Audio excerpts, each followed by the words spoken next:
Welcome to Blue Compass, where we're sharing 5 digital marketing tactics that will be effective for you in 2026. And I don't have to tell you, there have been so many changes in the online space over the last year with algorithm changes, generative AI, social media changes, things like that. So thankfully at Blue Compass, our digital marketing experts are on top of it, 2 of which are here with me today, Danny and Katrina. Thank you for joining me. So we're going to run through 5 things now. And the first one we want to talk about, Katrina, is Generative Engine Optimization. So our first tip is basically perform Generative Engine Optimization, or GEO, on pages that matter most on your website. So what is GEO, or some people are calling it AEO, Answer Engine Optimization? Yep. Generative Engine Optimization, or Answer Engine Optimization, is really the process of optimizing your websites for these AI-based platforms. This could be AI mode in Google search. This could be the generative results that show up at the top of a search result. This can also be ChatGPT, Claude, Gemini, all of those AI platforms that are out there right now. And we get asked a lot of times, what's the difference between SEO and GEO? There are so many similarities, but the key difference is SEO is really rooted in keywords. It's all about what are the terms that you have on your site, how are you talking about them, how are you building really authoritative answers for those terms and questions that you're talking about on your site. Where Generative Engine Optimization, or Answer Engine Optimization, is really rooted in authority.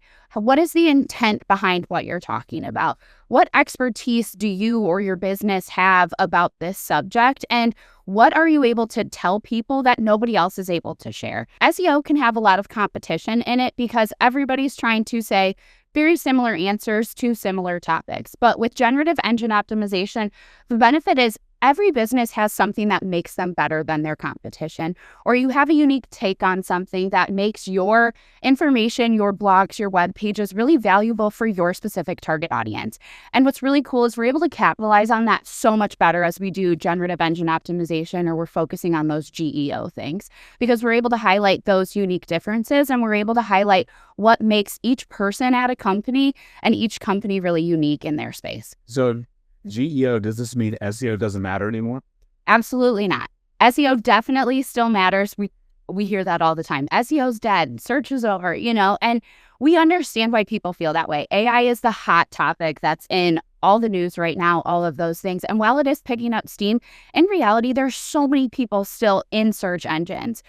Google search still has 90% user rates in the United States, for example. So people are still there. We can't ignore it. We can't let SEO go to the wayside. And the nice thing is, as you're doing GEO and SEO, there's a lot of overlap. So there's things that help with both. You can do really technical SEO things like schema, which is, like a too long didn't read for a bot. And we're able to summarize the page into a couple bullet points in a line of code. That actually really helps AI bots too, because it's able to get through your page really fast, understand its intent instead of the keywords that are on there, and understand what makes you an author and what makes you an expert on that content. So there is definite overlap, but there are also things that make each one very unique. And like you said, I mean, if you look at the usage right now in the United States of Google versus ChatGPT, everyone talks about ChatGPT, but Google's usage is so much higher. Yep. So many more users. Of course, ChatGPT is growing, but so many more users. So, your users are still on Google. They're still using search platforms. And another thing too, Google's AI mode. Yes. Google has a new mode called AI mode. You can access it up on one of the top tabs where it says images next to that. And AI mode is very similar to ChatGPT. So it's like Google's kind of going in this direction as well. So it's really important to think about GEO when it comes to your website. Absolutely. And we work with a handful of international clients. And honestly, traditional search is what's growing in a lot of international markets right now. So we can't ignore it, especially outside of the United States. AI is still so important in international markets as well, but you really have to think about who are you trying to reach, where is your audience, and then what platforms are active there. Yeah. I also think with answer engines, people are using it as more of an educational platform. And then once they know what they're looking for and they found the solution, they're still going back to Google to actually find a provider. So if you're providing a service or a product, people are still going to go to Google to find that end product or end result. So both are still very important. Yeah, that's so true. And we're finding in some cases now, people, whether it's on social search or it's generative AI search, they'll do research, they'll look for things, but then Google is becoming a validation engine where they go and they still use it to ultimately get to the destination they want, but it's not necessarily for discovery, it's to get there. It's like a navigation engine. Yeah, totally. So it still makes sense, which is one of the reasons SEO is still incredibly important. You got to show up. Absolutely. Things that are more important now in the SEO world, reviews. They already know about the product they're looking for, but they want to see those really clear specs of how does it perform? Does this fit my exact needs now that I understand what my options are? Yeah. Okay, so what are some actionable things that we can do to get our website or those pages that matter most on our website to get the content into platforms like ChatGPT? Absolutely. We recommend starting to explore outside of traditional, just like keyword searches. And so to do that, there's a couple options. You can start to find tools now that offer AI search experiences. So we can understand how are we showing up in AI? When are we showing up branded? When is our content showing up, but our name's not showing up? So all of that is going to be really helpful as we start to learn how to research in this space. And it's really going to change things. So we're used to using things like Moz, SE ranking, SEMrush for our keyword type searches like that and our keyword rankings. And we're really encouraging brands to start looking at their AI rankings as they start to experience this shift and transition. So we're going to use that to help plan content in the new year. There's some free options available. There's add-ons to those platforms that I already mentioned. Peak AI is another great one. So lots of options in that space. So we recommend starting to investigate a tool to look at your AI searches. Another thing that you can start to do in the new year is really focus on technical SEO. So all of those things that matter for technical SEO, those AI bots have to be able to get through your site the same way that a search bot would have to get through your site. We can't have broken links on our site. We need scannable content that's really readable. We need to make sure that we have good internal backlinks. So if we're referencing a topic, we've got another similar topic somewhere else, let's make it really easy to find all that content for both search engines and AI bots. And another way you can do that is through schema. With schema, we're able to really summarize the content that we have on the page. I mentioned that before, but it's a really solid way to show up in search as well as in AI results. And we're seeing great results for our clients as we do really customized page-specific schema that helps bots understand what those pages are about. So those are a couple great ways to go. A lot of what we're going to talk about today in this video, I don't want to steal our thunder, but really ties into this too. We're going to talk about how YouTube plays into search and GEO. We're going to talk about how organic social really bolsters that GEO side. And we're going to talk about authorship and really building trust for your people in your company as well as for your brand. So those are all things that we're going to continue to talk about, and everything in this video today really plays into how your GEO experience works. Yeah. And then another thing, if you think about it, when you go to a generative engine platform like ChatGPT and you would do a search, you get words as a result. You get content.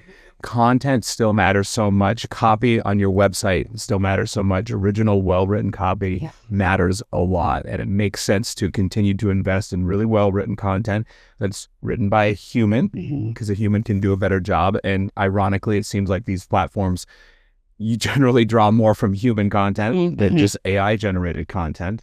So that really matters.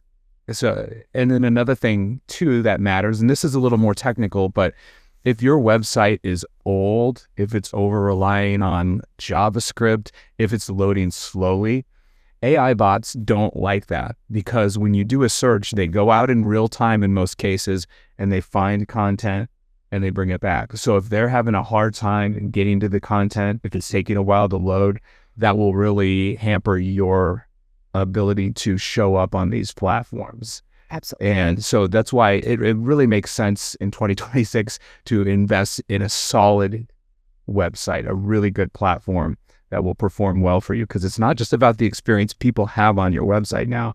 It's about the content you're sending elsewhere on the web. And I think that's really important. Absolutely. Site speed, load time, all of that impacts how fast these agents can get through your website. And so it makes it really important to have a well-loading website.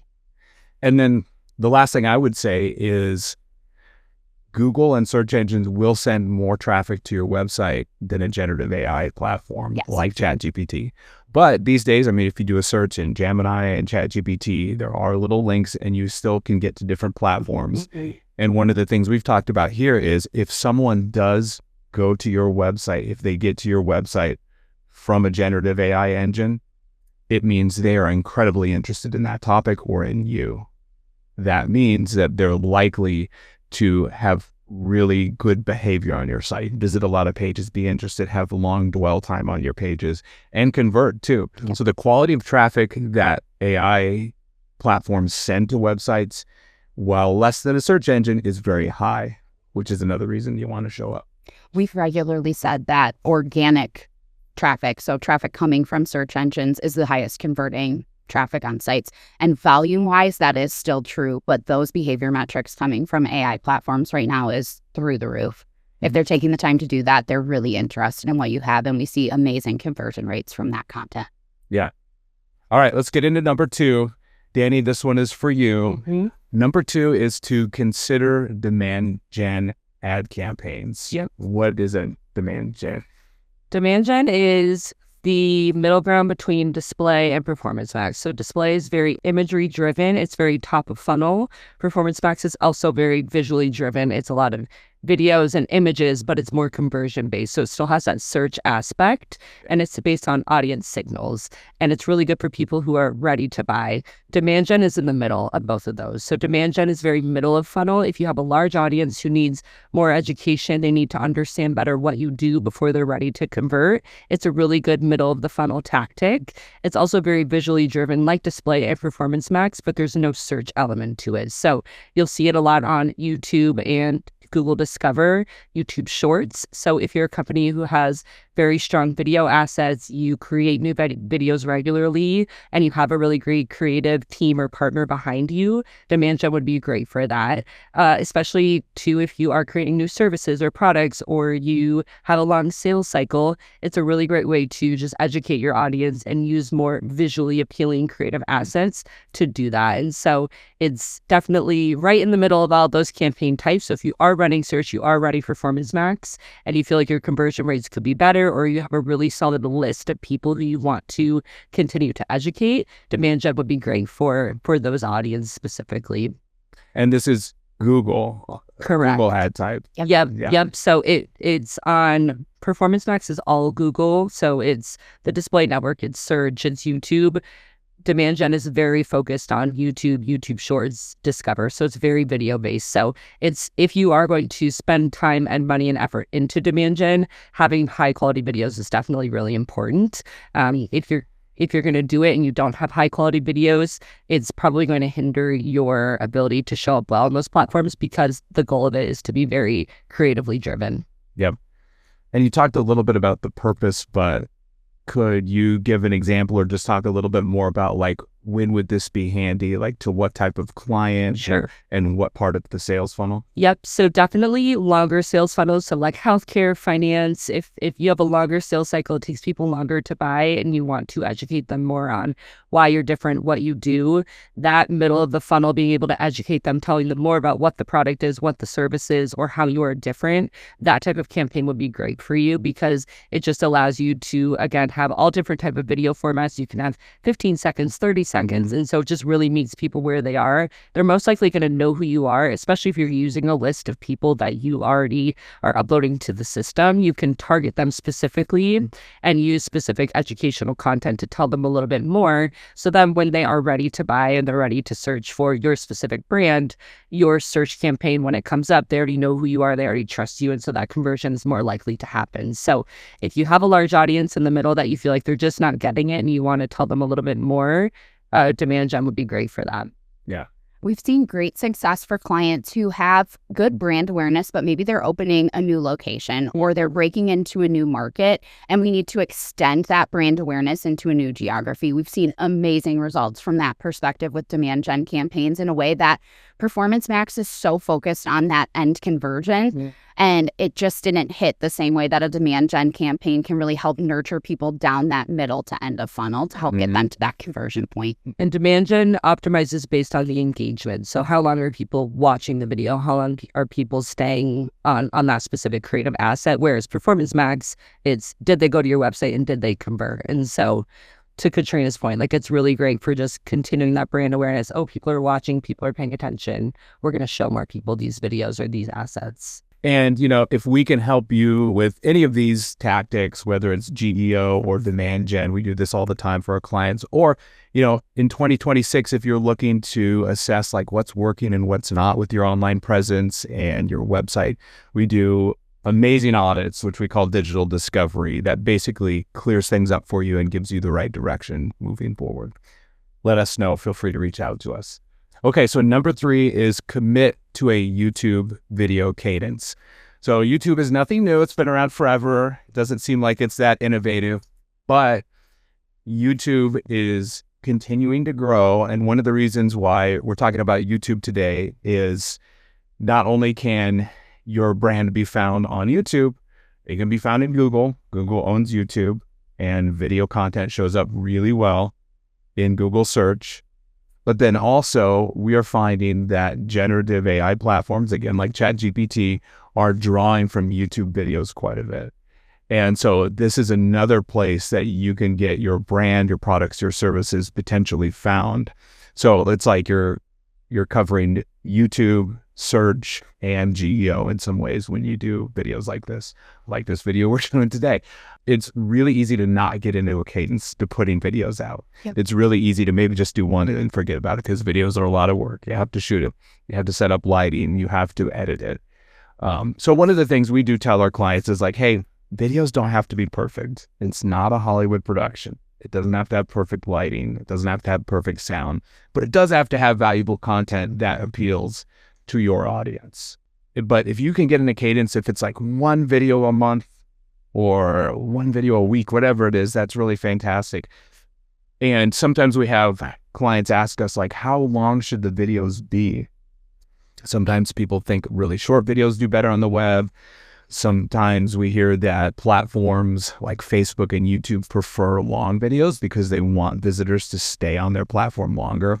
But the real answer is make the duration of your video match the content. If it's 30 seconds, great. If it's 30 hours, great. Like whatever the content dictates, that's how long it should be. And that's what we tell our clients. Absolutely. And thinking about the type of content that works well on YouTube, it's conversational, it's educational. You're answering questions that people have normally, and you're providing really quality content that's unique to your experience in whatever that space is. And that helps so much with all of the other things we're talking about today. It establishes brand trust. It establishes the authority that you have in the market space. And it really helps from an SEO perspective as we think about like, those are quality keywords. The questions we're asking each other, the conversation we're having, that's good content that we would want in a blog anyways. Yeah. And it also helps from the AI perspective because you're showcasing what makes your take on that different and what your professional opinion on these things are. Shorts, another thing. I mean, there's reels, shorts, like the vertical videos, those are really important too. Another thing we talk about a lot is embedding a video on a web page. If you can come up with a really good video that conveys the same or similar sentiment that the content of a page does, then it's generally a good idea to embed it on that page so that your visitor has a couple options on how to consume that content. And we do that quite a bit. Danny can star in your video for a reasonable fee because Danny loves being in videos. I love watching videos of myself. Of yourself, yeah. It's fun, yeah. As soon as this video is edited, you'll just watch the whole thing. I think that's a great thing about YouTube videos, though, is that they can be used in so many places like your website and social, and it benefits your audience because you're educating them, but it also benefits your content strategy because you can use it in so many places. And then like Katrina mentioned, it's beneficial from an SEO perspective because you can optimize the description to have keyword-rich information. And even though it can be daunting and it takes time and effort to put into it, it can be very beneficial. And each person's so unique. Like some people love consuming video content and will not read a blog. Even if you have the same content in both places, like you are going to hit two different audiences. I don't know why I don't like video. Like it's not how I consume content. I prefer to read it, but I am so in the minority with that. And so many people prefer to like listen or watch videos to consume their content. So having that spread in your content strategy really helps you reach multiple audiences, even within the same target. It's true. And, then another thing too is when you shoot a longer video like we are now, there's a lot of platforms out there that you can use to cut it up into smaller, bite-sized portions and make shorts or reels for social or YouTube shorts, which can be really handy. And there's AI tools out there that will help you do that. So it's a great way to get more content out of just one content piece. Main clip from this video is going to be us saying that Danny is willing to shoot in your video. You see it everywhere. Yeah. Part of our new YouTube strategy. She has incredibly high hourly. So. Expecting a little bonus for this tidbit of information. We'll see what happens. All right. So number 4 is to invest in organic social posts. So this is a little different than we used to talk about. We used to really encourage paid social posts, which is still really great. And I think that's important too. But Danny, tell us more about why we're saying organic social posting is valuable. For sure. Organic social, I feel like, has become really overwhelming for people the last few years. Just so many new platforms and so many new creative asset types that you can do on social, and just what to post, what's going to get the most engagement, how am I going to get followers? And I think we really need to bring it back to the basics with organic social. Organic social is a really great place to grow your credibility. And especially if you're mostly like a word of mouth business and you don't have a ton of marketing support, organic social is a very low-hanging fruit place to be consistent, talk about your company, educate customers on what you do and how you're different. It's just an easy way to get your brand out there and to build that brand recognition. And it's become even more important lately because we're seeing that platforms want to keep people on their platforms longer, and AI overviews, ChatGPT, everything we've been talking about with GEO, it's starting to show those social posts in AI overviews. It's featuring at the top of Google search results. It can come up in those answer engine tools when somebody's searching something relevant. If you have a relevant social post, that can come up. We've even seen when people search certain things, Drew's LinkedIn can come up at the top of search results. And so that just shows how important it is that you're on social and that you're consistently posting, because it really gives credibility. But there's also just more opportunity now for those posts to show up in more than just social. It shows up in Google and in those answer engine optimizations. And like I said, even though it could be overwhelming, I think just starting small, 2 posts a week, start to just get your name out there. Again, maybe it's a team post once a week and then an educational post once a week. Just starting to kind of gain momentum on what you're posting. And then as you get more comfortable and you come up with more ideas, you can post more often. And I think it's important to not focus too much on the metrics in the social platform. Like, all the reasons that we were talking about paid social haven't gone away.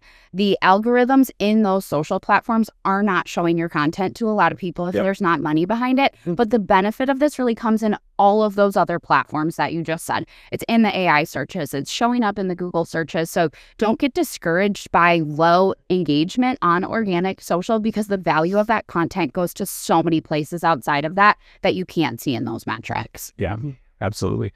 And another thing too, I mean, it's good for your brand to post on social. You don't have to be on every platform. Showing up on, I've seen like LinkedIn and X be pretty good for showing up on different platforms too. Yeah. But it's really good too for your brand's authority and reputation and your personal authority and reputation, which kind of brings us to number 5. So our 5th tip here is to invest in authorship on your website. What does that mean, Katrina? Authorship is really the concept that ties into, for years, SEOs have been talking about EAT, or expertise, authority, trust. And that, all 3 of those things is what really bundles up into the concept of authorship.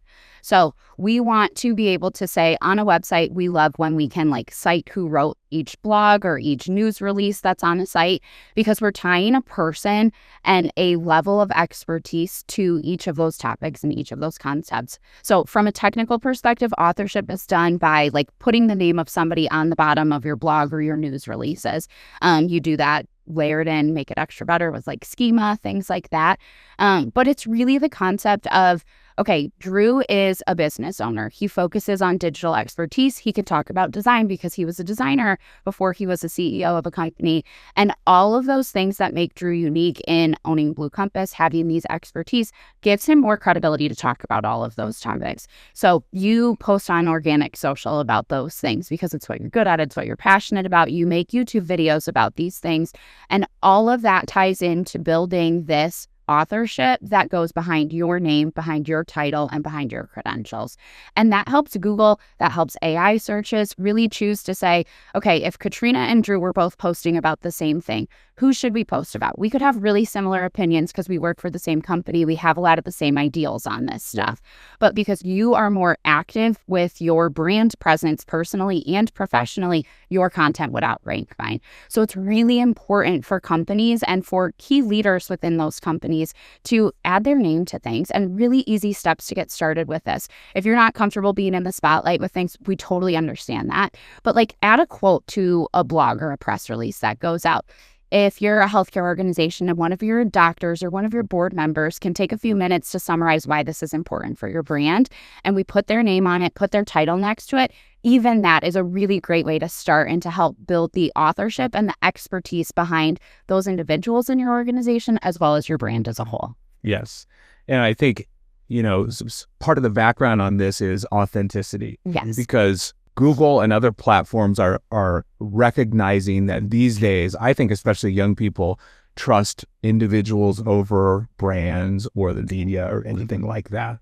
And if I'm going to go buy a product, if I go on TikTok and I find a real individual using that product and giving a review, I'm probably going to trust that a lot more than the corporation that makes that product. Excellent. And that's the idea here. So Google seems to really like it when brands put their individuals forward and are authentic, and those individuals contribute rather than it just being the brand speaking. Absolutely. And in the days of AI, it's even more important. Yeah. I didn't find anything on AI and sound like I'm an expert in 10 minutes, not because I actually know anything about that or you should be listening to me about it, but because AI makes that information so prevalent. So layering in those expertise values, layering in that authenticity you're talking about really is important as we look at where search is going, where AI is going, and how we're going to be able to get our brands showing up for these things that we care about. Yeah. So real quick, just to use an example that Danny alluded to, we had someone on our team do a search that was like, how often should you redesign your website? And I came up in Google's answers up at the top as like the first result because of a LinkedIn post that I posted, which was cool. I mean, that was great. Mm-hmm. But the reason that I showed up so prevalently is because Google recognizes that I have some level of authority when it comes to web design, development, things like that, because of my title and position, I think, but also because I post about those a lot.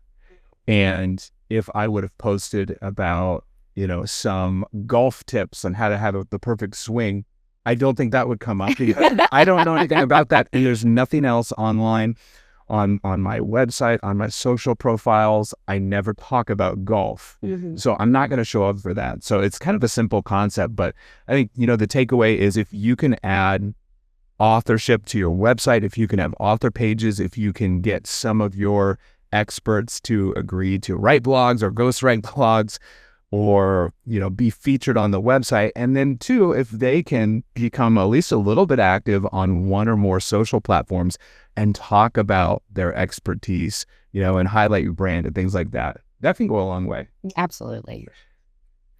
I hope those were helpful to you. Now, if we can help you with any of these, we do all these all the time for our clients. These are tactics that we're very well versed in, and we've seen great results this year from. And if you, like I said earlier, would like an audit on your website or online presence, we do a lot of SEO audits, visitor behavior audits, things like that to find out what's working and what's not. Please reach out to us. We're happy to help. Thanks a lot. We'll talk to you next time.